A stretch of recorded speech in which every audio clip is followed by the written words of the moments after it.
Mata adalah salah satu indera yang sangat penting. Lalu bagaimana dengan orang yang mengalami kebutaan? Saat ini bersama saya telah hadir Dr. Mario, spesialis mata, dan kita akan membahas tentang kebutaan.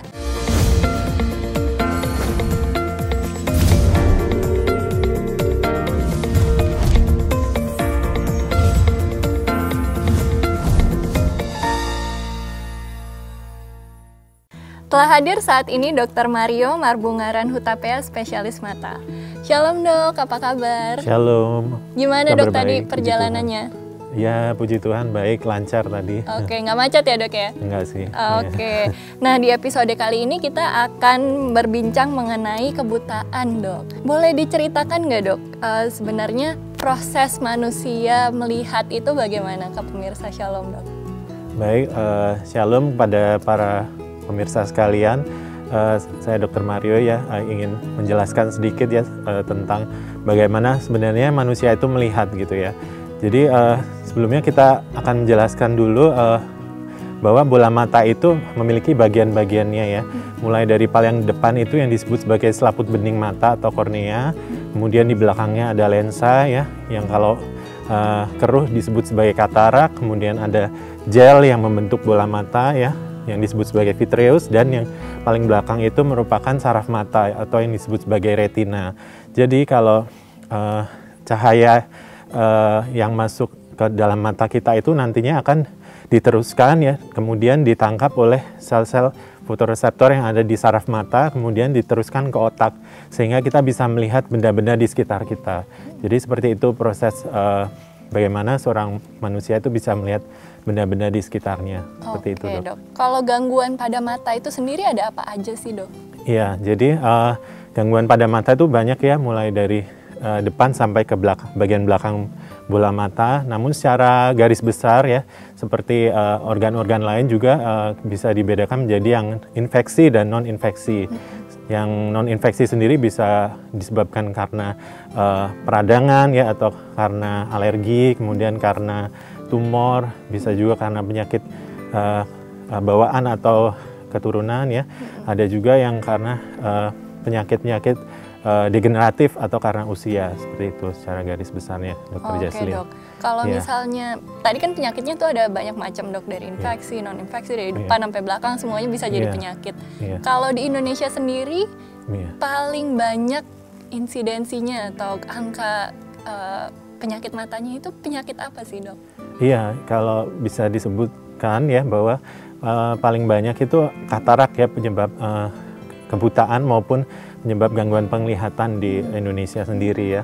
Karena kita tahu bahwa negara kita ini terletak di garis khatulistiwa ya, jadi sinar matahari itu atau ultraviolet itu kita bisa terpapar sinar ultraviolet itu secara langsung, sehingga angka katarak di Indonesia masih banyak ya. Nah berarti kalau dari kebutaan itu sendiri apakah penyebabnya selalu katarak dok? Oh tidak, jadi selain itu ada juga penyebab kebutaan lain ya, seperti glaukoma atau penyakit karena saraf mata ya, atau retina ya. Ada juga karena penyebab-penyebab lain gitu. Namun yang paling sering memang katarak yang pertama ya, kemudian glaukoma, kemudian ada juga penyakit karena kelainan refraksi ya, seperti minus tinggi, nah gitu. Ya.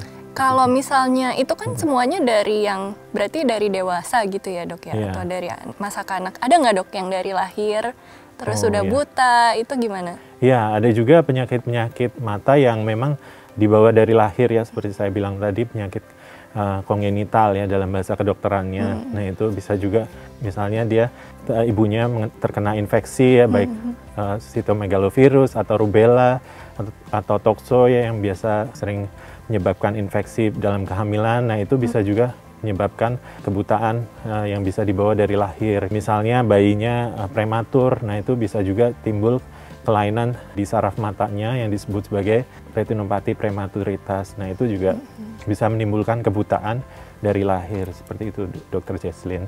Oke deh dok. Nah berarti banyak banget ya dok penyebab-penyebab kebutaan, nggak cuma katarak, tapi ada juga penyebab-penyebab lainnya tadi seperti yang sudah dipaparkan. Nah kalau ada nggak dok strategi untuk mencegah kebutaan ini, baik yang dari lahir ataupun dari yang anggaplah dari katarak atau glaukoma gitu. Apakah ada pencegahannya, Dok? Iya, tentu saja ya kita untuk mencegah timbulnya gangguan-gangguan tersebut, tentu kita diharapkan untuk bisa menjaga pola hidup sehat ya, dengan makan makanan yang teratur dan gizi yang seimbang, kemudian olahraga dan menghindari bahan-bahan yang berbahaya ya untuk tubuh kita ya. Bahkan dari ibu hamil ya disarankan untuk mengkonsumsi vitamin ya, yang tentu saja bisa mencegah untuk timbulnya kelainan-kelainan yang bisa dibawa sejak lahir. Juga menghindari makanan-makanan tertentu ya, misalnya yang tidak matang selama hamil, itu juga bisa mencegah timbulnya toksoplasma ya, atau vaksinasi ya seperti MMR untuk mencegah timbulnya rubella kongenital ya. Kira-kira seperti itu Dr. Jesslyn untuk pencegahan ya, untuk yang kasus-kasus yang dari lahir ya. Tapi kalau untuk penyakit-penyakit yang didapat setelah lahir itu biasanya dengan cara menjaga pola hidup sehat itu tadi ya, dan hindari sinar matahari secara langsung yang tentunya akan bisa menimbulkan katarak ya kalau pada usia tua ya terutama gitu. Menarik juga nih Dok, yang tadi Dokter Mario sempat bilang mengenai menghindari sinar ultraviolet. Nah itu gimana tuh Dok caranya? Pakai kacamata hitam yang biasa itu apakah ngaruh atau enggak, atau gimana Dok? Iya, jadi kalau kita memakai kacamata biasanya ada kacamata anti ultraviolet ya, yang nggak harus warna hitam sih Dok. Jadi ada juga yang tetap bisa transparan gitu ya, namun dia ada anti ultravioletnya, dan ya itu tentu saja kita tidak boleh menatap sinar matahari secara langsung, itu intinya.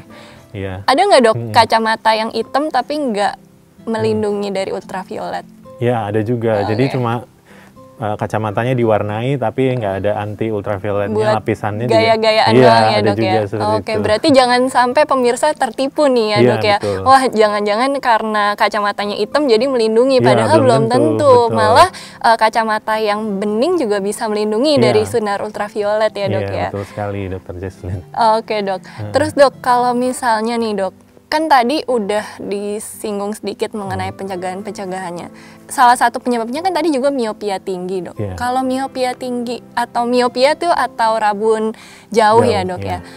Itu apakah ada pencegahan khusus yang bisa pemirsa pelajari gitu Dok? Iya, jadi sudah dibuktikan dalam penelitian-penelitian sebelumnya bahwa miopia ini terjadi karena selain faktor genetik ya. Jadi misalnya orang tuanya memang minus tinggi, atau baik ayah dan ibunya misalnya gitu, ada yang memakai kacamata minus. Nah biasanya anaknya juga bisa timbul yang disebut sebagai miopia atau rabun jauh.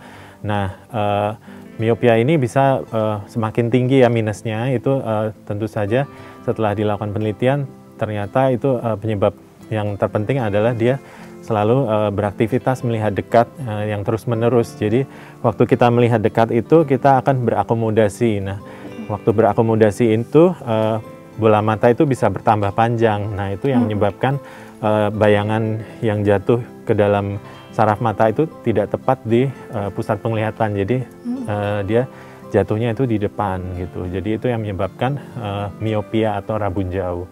Makanya harus dikoreksi dengan kacamata minus, seperti itu Dr. Jesslyn. Berarti benar ya Dok ya, kalau kata orang tua zaman dulu, kalau nonton jangan deket-deket. Iya betul gitu sekali ya, Dok, ya? Dan ya memang saat ini sulit sekali karena anak-anak kita memang harus school from home ya Dok ya. Jadi itu yang merupakan kendala. Oleh karena itu biasanya kita sarankan kepada orang tua untuk kalaupun harus menggunakan gadget itu sebaiknya ada rule-nya Dok. Jadi tiap 20 menit sekali itu disarankan untuk melihat dari jarak 20 feet atau 6 meter ya, melihat yang jauh-jauh itu selama 20 detik ya. Jadi rule-nya ada 20-20-20 seperti itu Dok. Itu mencegah supaya miopianya tidak progresif ya. Apalagi kalau ada faktor dari orang tuanya itu yang memang memakai kacamata minus, seperti itu Dok. Oke. Dok mau nanya nih Dok, terus kalau misalnya amit-amit sampai atau sudah sampai tahap nih, atau pemirsa mungkin ada yang sudah sampai tahap kebutaan gitu Dok, itu bagaimana ya Dok ya? Apakah bisa disembuhkan, bisa diterapi atau dioperasi, atau permanen Dok? Oke, jadi tergantung dari penyebabnya, Dokter Jesslyn ya. Ada kebutaan yang bisa dicegah ya, ada yang bisa diobatin, ada yang tidak bisa diobatin. Jadi hanya bisa dikendalikan. Jadi sebagai contoh katarak itu kalau diobatin atau dioperasi itu bisa melihat lebih jelas lagi. Namun kalau kelainannya itu di saraf seperti glaukoma, di mana saraf matanya sudah mengalami kerusakan ataupun retina ya, misalnya penyakit degeneratif seperti AMD atau penyakit retinopati diabetik ya, yang mengenai saraf mata. Nah itu kalau sudah mengalami kerusakan itu biasanya tidak bisa balik seperti semula lagi gitu, Dok. Tidak seperti kulit yang jika luka itu bisa kembali regenerasi ya. Kalau saraf mata itu ibaratnya kalau lampu itu seperti PLN-nya, Dok, gitu. Jadi walaupun diganti bolhamnya, tapi kalau PLN-nya sudah lemah, jadi tetap tidak bisa kembali lagi. Jadi bisa mengalami kebutaan juga gitu, Dok. Berarti tergantung penyebabnya ya. Iya. Nah, berarti kalau misalnya glaukoma ini harus kita cegah juga, Dok. Nah, bisa nggak, Dok, kita cegah kayak apa sih penyebab dari glaukoma itu sendiri? Iya. Penyebab glaukoma itu banyak ya, memang ada yang disebabkan bawaan, ada juga yang karena faktor lain ya, atau penyebab mata lain seperti misalnya ada peradangan atau ada pendarahan, nah itu bisa menimbulkan glaukoma, atau seperti ada trauma ya ke dalam bola mata. Nah, untuk mencegah itu biasanya ya sebaiknya deteksi dini itu lebih baik, Dok.